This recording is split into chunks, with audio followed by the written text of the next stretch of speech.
संजय ने सच ही कहा है। यदि इस भूमि के विषय में संपूर्ण ज्ञान हो जाए तो यह स्वयं ही स्वर्ग बन जाती है। इतना विस्तार से नदियों एवं जनपदों के विषय में तभी कहा जा सकता है जब वह वास्तव में उपस्थित हों। जानते हैं संजय ने मनुष्यों की आयु के विषय में और क्या बातें धृतराष्ट्र को बताई इस अध्याय में। संपूर्ण महाभारत कथा के अंतर्गत भीष्म पर्व मेरे आभा शर्मा जावास के साथ। धृतराष्ट्र ने कहा, संजय, तुम भारतवर्ष और हेमवत वर्ष के लोगों की आयु का प्रमाण, बल तथा भूत, भविष्य एवं वर्तमान शुभाशुभ फल बताओ। साथ ही हरिवर्ष का भी विस्तार पूर्वक वर्णन करो। संजय ने कहा, कुरुकुल की वृद्धि करने वाले भरतश्रेष्ठ भारतवर्ष में 4 युग होते हैं, सतयुग, त्रेता, द्वापर और कलयुग। प्रभो, पहले सतयुग होता है, फिर त्रेता युग आता है, इसके बाद द्वापर युग बीतने पर कलयुग की प्रवृत्ति होती है। कुरुश्रेष्ठ, नृप्रवर, सतयुग के लोगों की आयु का मान 4000 वर्ष है। मनुजेश्वर, त्रेता के मनुष्य की आयु 3000 वर्ष की बताई गई है। द्वापर के लोगों की आयु 2000 वर्षों की है, जो इस समय भूतल पर विद्यमान है। भरतश्रेष्ठ, इस कलयुग में आयु प्रमाण की कोई मर्यादा नहीं है। यहां गर्भ के बच्चे भी मृत्यु को प्राप्त करते हैं और नवजात शिशु की भी मृत्यु हो जाती है। सतयुग में महाबली, महान, सत्वगुण संपन्न, बुद्धिमान, धनवान और प्रियदर्शन मनुष्य उत्पन्न होते हैं और सैकड़ों तथा हजारों संतानों को जन्म देते हैं। उस समय प्राय तपस्या के धनी महर्षिगण जन्म लेते हैं। राजन, इसी प्रकार त्रेता युग में समस्त भूमंडल के क्षत्रिय अत्यंत उत्साही, महान मनस्वी, धर्मात्मा, सत्यवादी, प्रियदर्शन, सुंदर शरीरधारी, महापराक्रमी, धनुर्धर, वर पाने के योग्य युद्ध में शूर शिरोमणि तथा मानवों की रक्षा करने वाले होते हैं। द्वापर में सभी वर्णों के लोग उत्पन्न होते हैं एवं वे सदा परम उत्साही, पराक्रमी तथा एक दूसरे को जीतने के इच्छुक होते हैं। भरतनंदन, कलयुग में जन्म लेने वाले लोग प्राय अल्प तेजस्वी, क्रोधी, लोभी तथा असत्यवादी होते हैं। भारत, कलयुग के प्राणियों में ईर्षा, मान, क्रोध, माया, दोष दृष्टि, राग तथा लोभ आदि दोष रहते हैं। नरेश्वर, इस द्वापर में भी गुणों की न्यूनता होती है। भारतवर्ष की अपेक्षा हेमवत और हरिवर्ष में उत्तरोत्तर अधिक गुण है। धृतराष्ट्र बोले, संजय, तुमने यहां जम्बूखंड का यथावत वर्णन किया है, अब तुम इसके विस्तार और परिमाण को ठीक ठीक बताओ। संजय, समुद्र के संपूर्ण परिमाण को भी अच्छी तरह समझाकर कहो। इसके बाद मुझसे शाकद्वीप और कुशद्वीप का वर्णन करो। गवलगण कुमार, संजय, इसी प्रकार शालमल द्वीप, क्रौंच द्वीप तथा सूर्य, चंद्रमा एवं राहु से संबंध रखने वाली सब बातों का यथावत रूप से प्रतिपादन करो। संजय बोले, राजन, बहुत से द्वीप हैं जिनसे संपूर्ण जगत परिपूर्ण है। अब मैं आपकी आज्ञा के अनुसार 7 द्वीपों का तथा चंद्रमा, सूर्य और राहु का भी वर्णन करूंगा। राजन, जम्बू द्वीप का विस्तार पूरे 18,600 योजन है। इसके चारों ओर जो खारे पानी का समुद्र है, उसका विस्तार जम्बू द्वीप की अपेक्षा दूना माना गया है। उसके तट तथा टापू में बहुत से देश और जनपद है। उसके भीतर नाना प्रकार के मणि और मूंगे हैं जो उसकी विचित्रता सूचित करते हैं। अनेक प्रकार के धातुओं से अद्भुत प्रतीत होने वाले बहुसंख्यक पर्वत उस सागर की शोभा बढ़ाते हैं।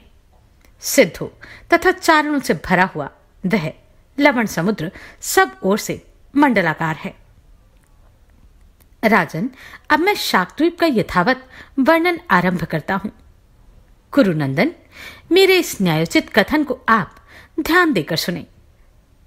महाराज, नरेश्वर वे द्वीप विस्तार की दृष्टि से जम्बू द्वीप के परिमाण से दूना है। भरत श्रेष्ठ, उसका समुद्र भी विभाग पूर्वक उससे दूना ही है। भरत श्रेष्ठ, उस समुद्र का नाम क्षीर सागर है, जिसने उक्त द्वीप को सब ओर से घेर रखा है। वहां पवित्र जनपद है। वहां निवास करने वाले लोगों की मृत्यु नहीं होती। फिर वहां दुर्भिक्ष तो हो ही कैसे सकता है।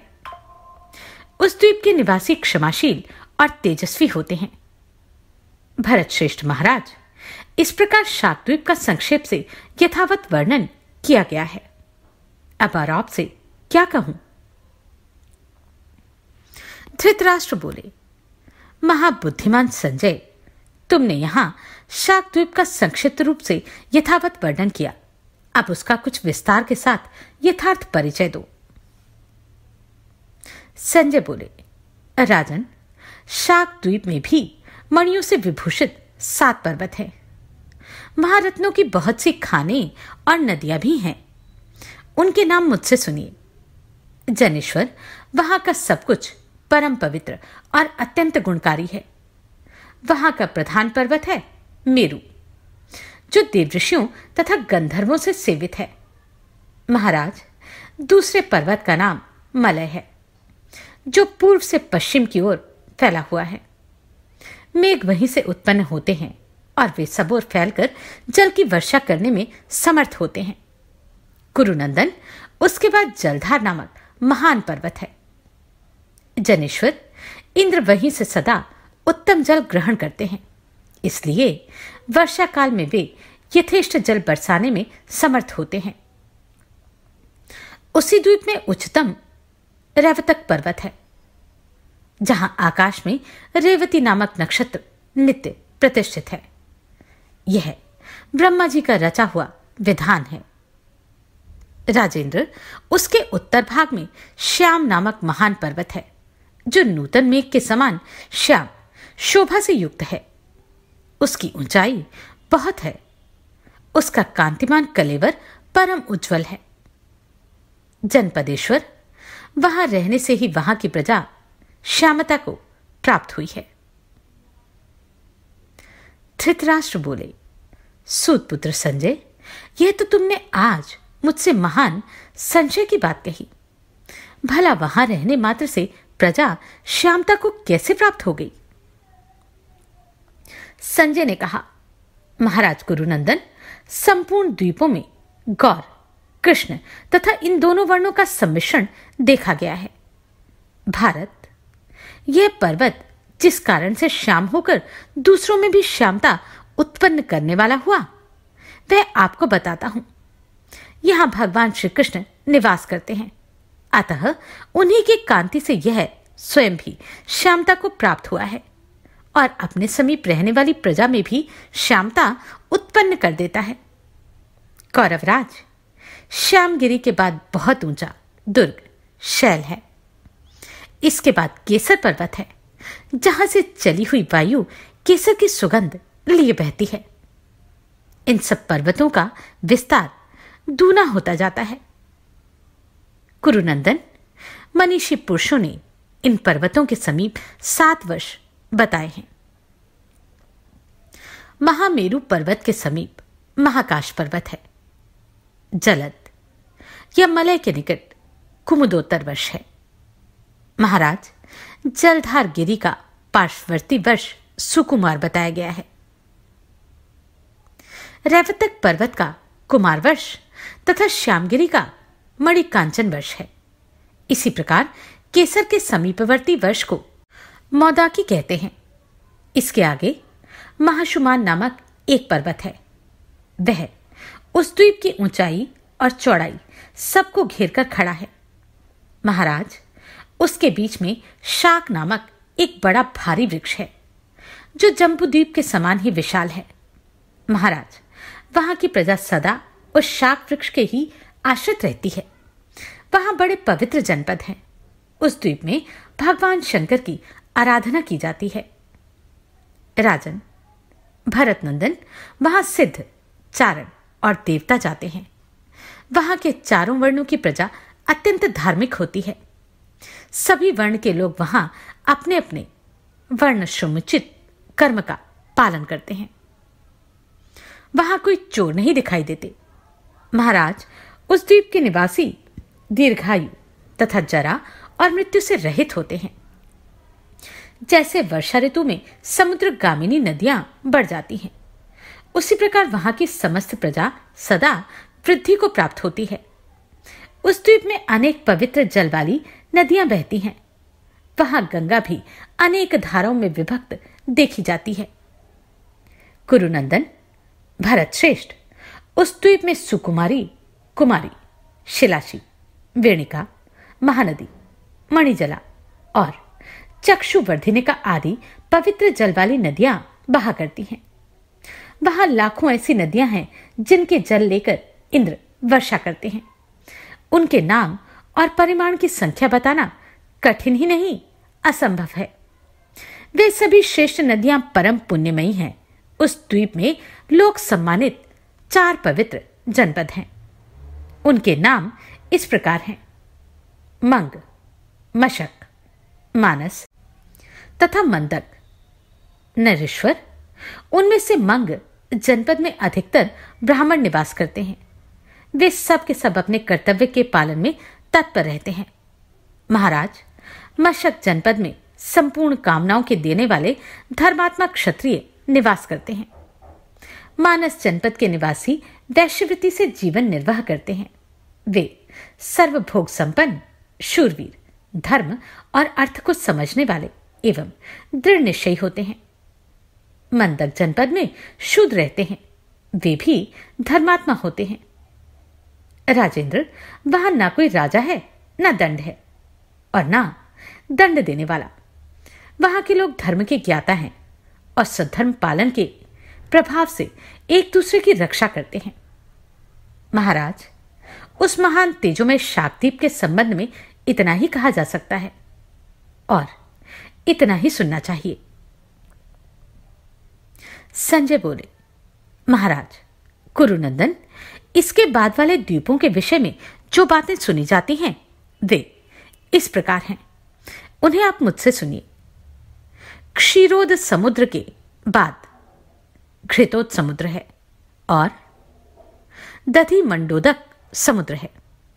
इनके बाद सूरोद समुद्र और फिर मीठे पानी का सागर है। महाराज, इन समुद्रों से घिरे हुए सभी द्वीप और पर्वत उत्तरोत्तर दुगने विस्तार वाले हैं।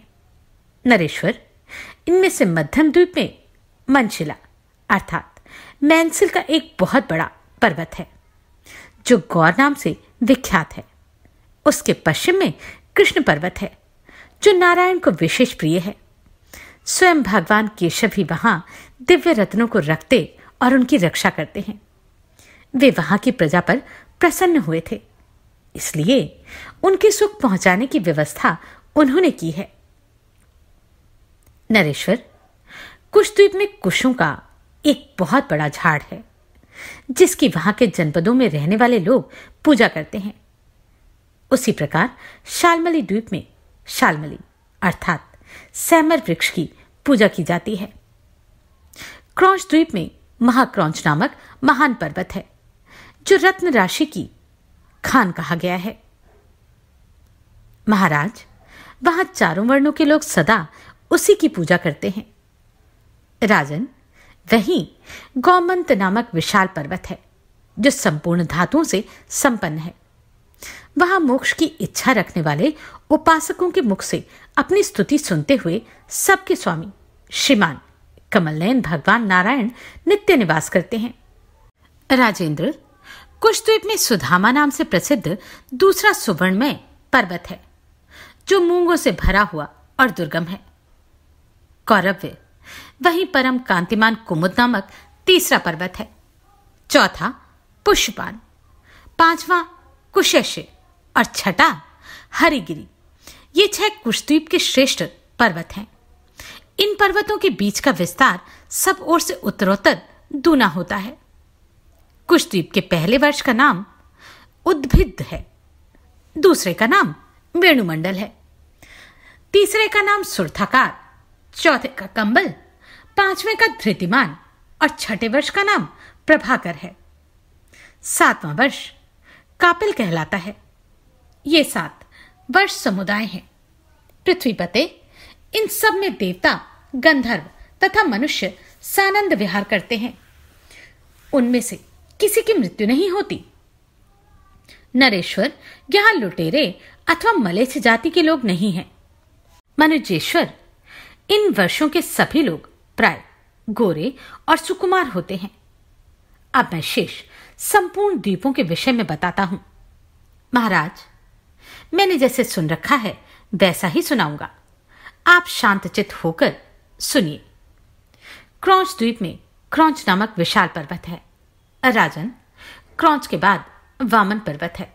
वामन के बाद अंधकार और अंधकार के बाद मैनाक नामक श्रेष्ठ पर्वत है। प्रभो, मैनाक के बाद उत्तम गोविंदगिरी है। गोविंद के बाद निबिड़ नामक पर्वत है। कुरुवंश की वृद्धि करने वाले महाराज, इन पर्वतों के बीच का विस्तार उत्तरोत्तर दूना होता है। उनमें जो देश बसे हैं उनका परिचय देता हूं। सुनिए। क्रौंच पर्वत के निकट कुशल नामक देश है।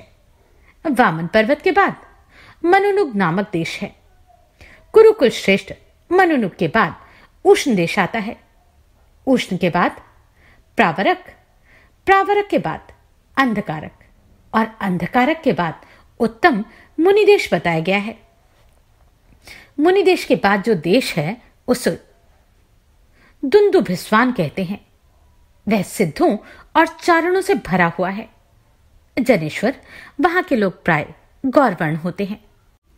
महाराज, इन सभी देशों में देवता और गंधर्व निवास करते हैं। पुष्कर द्वीप में पुष्कर नामक पर्वत है जो मणियों तथा रत्नों से भरा हुआ है। वहां स्वयं प्रजापति भगवान ब्रह्मा नित्य निवास करते हैं। जनेश्वर, संपूर्ण देवता और महर्षि मनुनुकूल वचनों द्वारा प्रतिदिन उनकी पूजा करते हुए सदा उन्हीं की उपासना में लगे रहते हैं। जम्बू द्वीप से अनेक प्रकार के रत्न अन्य अन्य सब द्वीपों में वहां की प्रजाओं के उपयोग के लिए भेजे जाते हैं। कुरुश्रेष्ठ, ब्रह्मचर्य, सत्य और इंद्रिय संयम के प्रभाव से उन सब द्वीपों की प्रजाओं के आरोग्य और आयु का प्रमाण जम्बूद्वीप की अपेक्षा उत्तरोत्तर दूना माना गया है। भरतवंशी नरेश, वास्तव में इन देशों में एक ही जनपद है। जिन द्वीपों में अनेक जनपद बताए गए हैं उनमें भी एक प्रकार का ही धर्म देखा जाता है। महाराज, सबके ईश्वर प्रजापति ब्रह्मा स्वयं ही दंड लेकर इन द्वीपों की रक्षा करते हुए इनमें नित्य निवास करते हैं। नरश्रेष्ठ, प्रजापति ही वहां के राजा हैं। वे कल्याण स्वरूप होकर सबका कल्याण करते हैं। राजन, वे ही पिता और प्रपितामह हैं। जड़ से लेकर चेतन तक समस्त प्रजा की वे ही रक्षा करते हैं। महाबाहु कुरुनंदन, यहां की प्रजाओं के पास सदा पका पकाया भोजन स्वयं उपस्थित हो जाता है और उसी को खाकर वे लोग रहते हैं। उसके बाद समान नाम वाली लोगों की बस्ती देखी जाती है। महाराज, वह चकोर बसी हुई है। उसमें 33 मंडल हैं। कुरुनंदन, भरत श्रेष्ठ, वहां लोक विख्यात वामन, ऐरावत, सुप्रतीक और अंजन, ये 4 दिग्गज रहते हैं। राजन, इनमें से सुप्रतीक नामक गजराज, जिसके गंडस्थल से मद की धारा बहती रहती है, उसका परिमाण कैसा और कितना है यह मैं नहीं बता सकता, वह नीचे ऊपर तथा अगल बगल में सब ओर फैला हुआ है। वह अपरिमित है। वहां सब दिशाओं से खुली हुई हवा आती है। उसे वे चारों दिग्गज ग्रहण करके रोके रखते हैं। फिर वे विकसित कमल सदृश परम कांतिमान शुंड दंड के अग्रभाग से उस हवा को सैकड़ों भागों में करके तुरंत ही सब ओर छोड़ देते हैं। यह उनका नित्य का नियम है। महाराज, सांस लेते हुए उन दिग्गजों के मुख से मुक्त होकर जो हवा यहां आती है, उसी से सारी प्रजा जीवन धारण करती है। धृतराष्ट्र बोले, संजय, तुमने द्वीपों की स्थिति के विषय में तो बड़े विस्तार के साथ वर्णन किया है। अब जो अंतिम विषय सूर्य, चंद्रमा तथा राहु का प्रमाण बताना शेष है, उसका वर्णन करो। संजय बोले, महाराज, मैंने द्वीपों का वर्णन तो कर दिया। अब ग्रहों का यथार्थ वर्णन सुनिए। कौरव श्रेष्ठ, राहु की जितनी बड़ी लंबाई चौड़ाई सुनने में आती है, वह आपको बताता हूं। महाराज, सुना है कि राहु ग्रह मंडलाकार है। निष्पाप नरेश, राहु ग्रह का व्यासगत विस्तार 12,000 योजन है और उसकी परिधि का विस्तार 36,000 योजन है। पौराणिक विद्वान उसकी विपुलता अर्थात मोटाई 6,000 योजन की बताया करते हैं। राजन, चंद्रमा का व्यास 11,000 योजन है। कुरुश्रेष्ठ, उनकी परिधि या मंडल का विस्तार 33,000 योजन बताया गया है। और महामना, शीत रश्मि चंद्रमा का वैपुल्यगत विस्तार अर्थात मोटाई 5900 योजन है। कुरुनंदन, सूर्य का व्यासगत विस्तार 10,000 योजन है और उसकी परिधि या मंडल का विस्तार 30,000 योजन तथा उसकी विपुलता 5800 योजन की है। अनक, इस प्रकार शीघ्रगामी परम उदार भगवान सूर्य के त्रिविध विस्तार का वर्णन सुना जाता है। भारत, यहां सूर्य का प्रमाण बताया गया। इन दोनों से अधिक विस्तार रखने के कारण राहु यथा समय इन सूर्य और चंद्रमा को आच्छादित कर लेता है।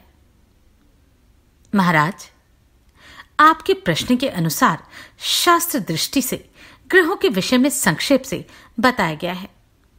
ये सारी बातें मैंने आपके सामने यथार्थ रूप से उपस्थित की हैं। अतः आप शांति धारण कीजिए।